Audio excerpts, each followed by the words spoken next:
Hi, welcome back to the channel. I've been looking on YouTube, watching reviews on bikes and the news, motorcycle news and places like this. Looking at the latest reviews on bike. In general, over the range of CCs, what's cropping up is Chinese bikes. I know there's still a stigma about the Chinese. I think things have improved that much that people's beginning to think and change their ways on the thoughts of it. One time a day, if you bought a Chinese bike, it was a load of rubbish, wasn't it? You know, the bolts would snap off, frames would bend, break. I can even remember when I'm in bike business in the UK, I bought 5, I think there was GN 125s. The engine was supposed to be a copy of a CG 125 Honda.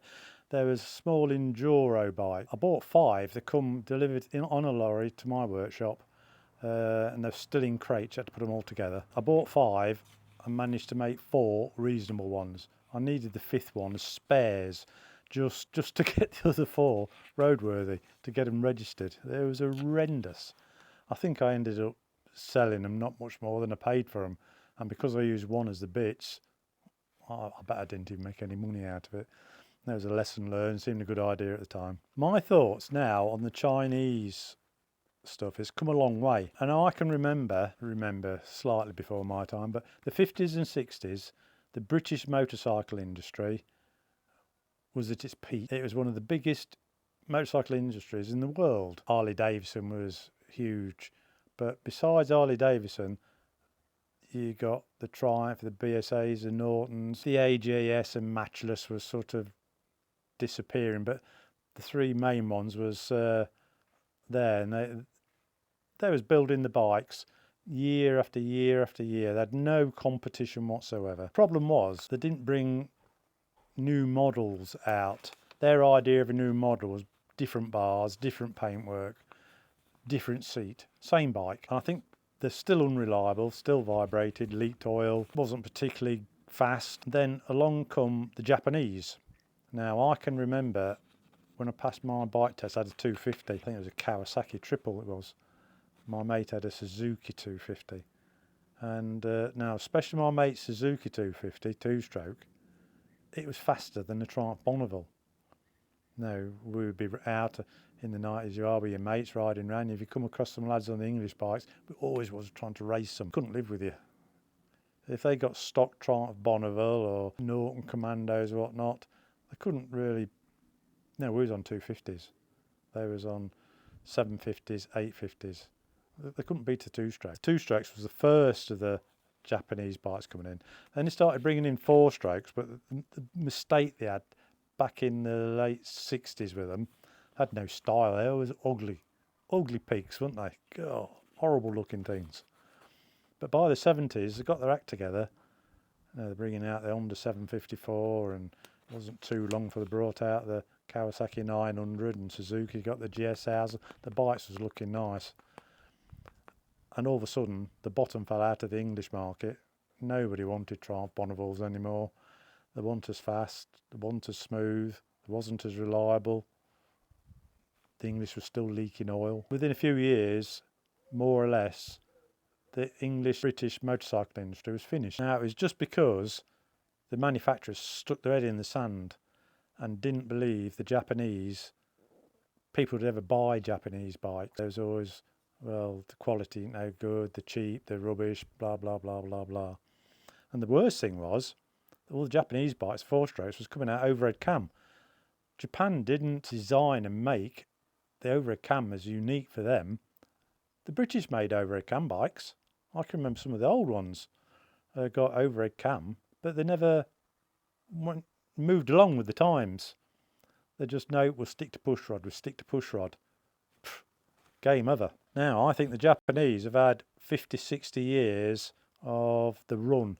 If you buy a bike, I would say 80, 85% of bikes that sold was Japanese, of all the different brands. I watched last night, it was an MCM video, and it was on the Yamaha 700 Tenere, the KTM 790 Adventure, and the Cove 800X Pro. And there was testing these 3 bikes, going through all the specs and everything else. They got the Yamaha Tenere £10,800, which for a 700 adventure bike, to me, it's getting quite pricey. That, you know, do you take a sort of a sub £11,000 bike off road? I know some people do. That's what they want to do, but for me, yeah, it's getting a bit steep in the pocket. That is, isn't it? The KTM 790, it comes in at 11,200. And why it's a little bit more expensive, you can actually buy it, but all the rider modes and the extra things are built into the bike, but you need to download the program into it to get the best out of the bike. So you have to pay extra for that, and that comes in at 11,200. Now the Cove 800X, it comes in at 8,499. No, that's a huge difference, huge saving. Anyway, they tested all three bikes. Obviously, they come out at the KTM they got was the top of the range, and it got all the upgrade program work in it. It come out the best. The Yamaha Tenere was a bit down on horsepower, but the engine's a bit smaller, but you didn't really notice it, and it didn't have some of the rider modes of the others, but it was a good bike, and it's so popular anyway. Now the Cove 800, when they were stood side by side, you could see where they got the design from, because to me it just looked like a copy of the 700 Tenere. It got real nice suspension. I think it's KYB forks, radial brakes. It's the lightest of them. It's 185 kilograms wet. It's a 799cc parallel twin, 95 brake horsepower, so it is up there. Now, the first thing the reporter was saying was the engine's a slightly older design of the KTM 790. Now, KTM have got the CF Moto in China building their engines. In actual fact, I think they're building the bikes now, and I just can't get my head round it. Why let your competition have your bike to build and they are copying it and building their own and undercutting you? Now, I've talked to a few guys that's got these KTM 790s, and you find anybody that's bought a KTM wouldn't be seen dead on a Chinese Cove or a CF Moto. But when you're looking at what we're looking at, that's 8.5, 8, 9, 10, 11, maybe £3,500 difference just to ride a little bit sweeter KTM, which isn't totally reliable. And there's been a big thing in the news about the camshafts and whatnot. I know it's not all of them, but you're paying for a premium bike there, so there shouldn't be any problems really. £3,500 is a big persuader in, for me, my back pocket. And when they rode it, they didn't bull the Cove up. It wasn't their top choice of the bike against the others, but the price swayed them. If it's my own money, that's what they're saying. If it's my money, I'd probably go for the Cove. There isn't £3,500 worth of difference. Now, the Cove 800 at the moment is sold out in Europe and USA, and there's a 6 months waiting list. It's the same. Well, in actual fact, there isn't a waiting list for KTMs, is there? You know, KTM's in big problems. There isn't a waiting list for Yamaha 700s. You can go buy them wherever you wish. So people aren't rushing out to buy the Japanese anymore, are they? Now, if you go on to the 450 class, which is CF Moto, well, that does include the Royal Enfields. They got a range of 450s. I think that's the biggest. CF Moto is either the biggest competition for Royal Enfield, or Royal Enfield is going to be the biggest competition for CF Moto. I don't quite know it. But the CF Moto 450 MT has been so popular in the UK, it's sold out. there's a 6-month waiting list now before you can actually go buy one. If they ain't got what shops have got them left, that's the only ones there is. They're waiting for new bikes to come in. It's a 6 months waiting list. In Australia, the allocated amount of these 450 MTs that was going to come into Australia was sold on order before the first one ever landed on the shores. And that's before anybody rode it. So if you haven't rode the bike, how could it be a sellout? You can only look at reviews you've seen on YouTube, which I've talked about this before. YouTubers get paid to give positive reviews. They put the best riders, the factories will pay for the best riders to do fantastic things on these bikes. Now, I'm not saying the CF Moto 450 isn't a good bike, because it is, but people went and bought it without even seeing it.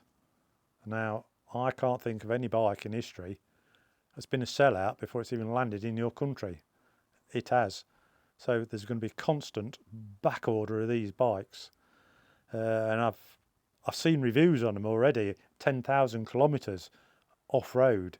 And you see the state of the bikes, they look like someone's been motocrossing and never cleaned them. They got scratches and things all over. But when the lad went, the one I watched, when he went into in them 10,000 kilometres, what's broken on it was virtually nothing. More things when he's come off it. He hadn't had too much of a problem getting the bits he wanted, but that is my only concern with the Chinese stuff at the moment. But it's been totally reliable for 10,000 kilometres. Now, what can you say? At the end, that's what it's all about, isn't it? That and the price. I think what's happening now is the Chinese can make good bikes with good suspension, good electrics, TFTs, all this stuff you guys want out of a modern motorcycle. Tubeless wheels. Even the Royal Enfield, the new 452 Himalayan, some have got tubeless wheels, but it's a premium price. It puts the price up, and I think you've got to order it at the moment. If you want that spec of bike, you've got to order it. So people are buying these bikes because they're good, they're reliable. They may not be the top quality, but they're not far off. And like I say, they've got the best stuff. So it's the price. Now, is given time, people are slowly coming round to how good these Chinese bikes are. Now, one time a day we all used to read Performance Bikes magazine, Motorcycle News. That's where you got your reviews from and on your bikes. And you couldn't wait. I used to sit and read my Motorcycle News, first page to the back, everything. Every little snippet in it, I would read the lot, because there was no YouTube then, was there? But now, you can be at work at your lunch break and you can watch a review on your phone, can't you? And if you fancy something, you watch it enough, it can sway you. It really can. It can sway you to what you buy. And when you keep seeing these Chinese bikes, adventure bikes, the road bikes, even the sports bikes, CF Moto I saw last night are bringing out a 675 triple, and it looks a copy of the Triumph 660 Daytona. I think it's got more horsepower and it looks a beautiful bike. They're going to be doing a range, the CF Moto with the 675 engine they've just done.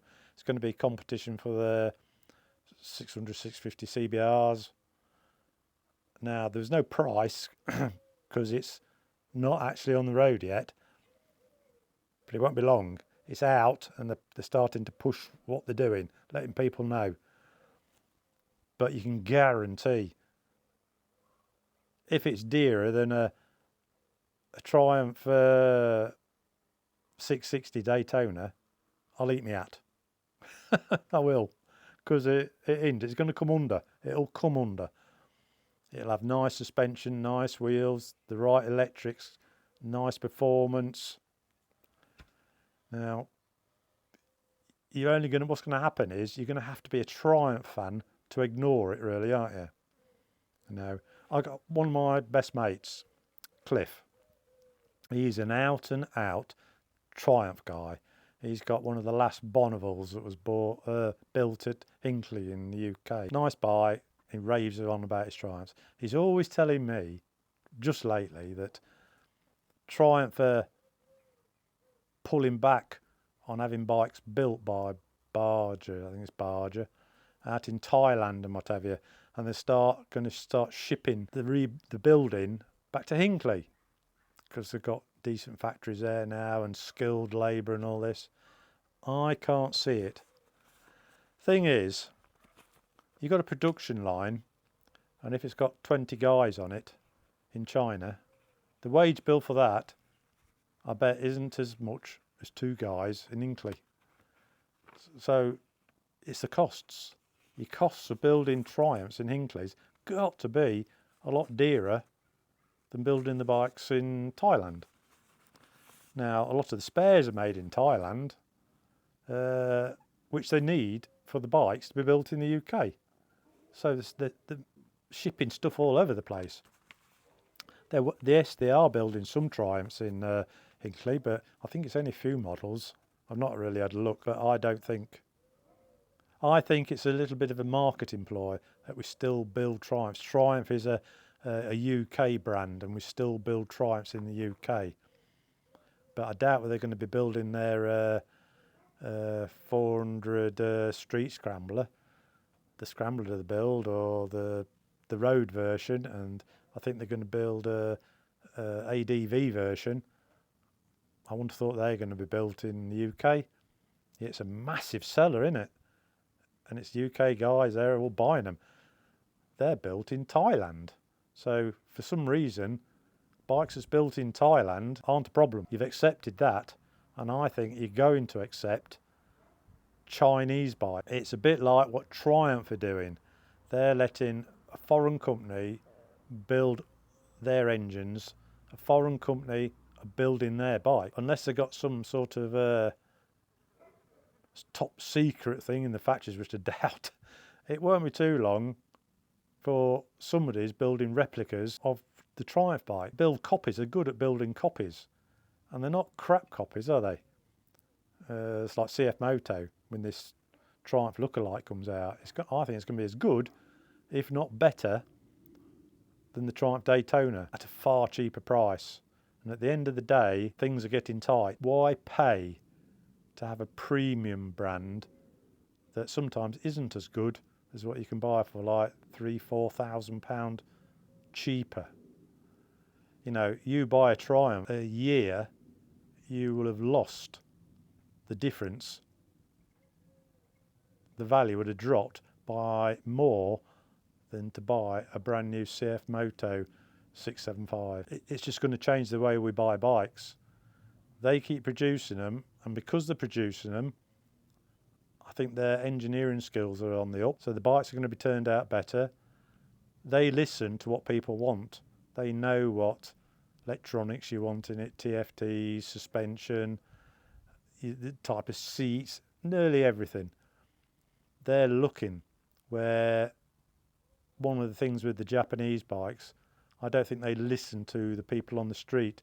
They build what they think you want, and what comes out is what comes out, and that's what you're stuck with, and you're paying for it. I don't know myself, but if we sort of move forward 5 years, which is a long time in biking world, are we still going to be buying Triumphs? Are we still going to be buying KTM? If KTM even exist in 5 years' time. I've heard rumours that CF Moto have got shares in KTM, because KTM's in big trouble financially. Will there be some merger? I don't know whose name they're going to use. We'll see. But I think in 5 years' time, the premium brands like Ducati, they're never going to sell out, I doubt. There's always people with money who will still buy the premium brands. It's like your BMW. I mean, BMW, you know, aren't there stuff made in China now? I actually saw something on the news today. Actually today, it wasn't about motorcycles, it was about cars. Germany are thinking of shutting all the Volkswagen plants in Germany because they cannot compete with the prices of having it built in China. You know, can't remember how many years they said. I think it'll be the first time they shut the Volkswagen factories in 78 years. It's been continuous. It was a German car built in Germany. Now it's probably going to be a German car built in China, like an Austrian bike built in China, a British Triumph built in Thailand. Bit sad really, isn't it? The only thing concerns me, can they keep up with spares? I know they've sold out on the CF Moto 450 MT. You still can't get the accessories for it. People have still got stuff on order. They can't even keep up with making the bikes fast enough, never mind anything else. That is one problem. Plus, how the world is at the moment, my own personal views. Now, I'm not a political guy, but I don't know how long. Now, I live in Bulgaria. We're on the coast of the Black Sea. You only got to cross the Black Sea and you're in Ukraine. I can ride my bike into Ukraine. It's not too far. Yet look what's happening there. There's war with Russia and there's people taking sides. So the Chinese are getting a bit involved with it. Now, if things go tits up, what's going to happen? There'll be no spares for nothing. There'll be no bikes made. Anyway, let me know what you think. Leave it in the comments below. To me, it's a bit interesting this because it's been on my mind. That's why I've done a video. So, thumbs up. Please subscribe to the channel. And I hope to see you in the next video. Cheers.